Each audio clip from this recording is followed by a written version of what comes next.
তাকে যখন বলা হয় মসজিদে এসে, সে বলে পরে। লিখে দে কবে কতদিন বাঁচবি রে তুই, লেখ। এই ছেলে লেখ।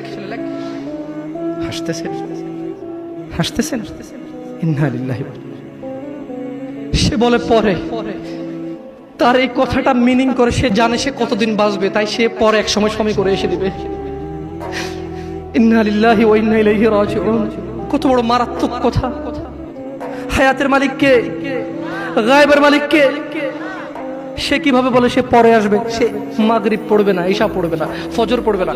সে মাগরিবে বলে কালকে ফজর থেকে পড়বো। সে রাতের গ্যারান্টি দিচ্ছে সে বাঁচবে। লিখে দে তুই রাত বাঁচবি।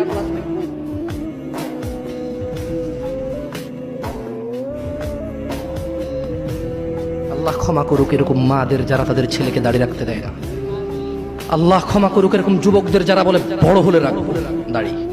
আল্লাহ ক্ষমা করুক এরকম মুসলমানকে যে নিজেকে মুসলমান মনে করে নামাজের দিকে ডাকলে বলে পরে আসবো।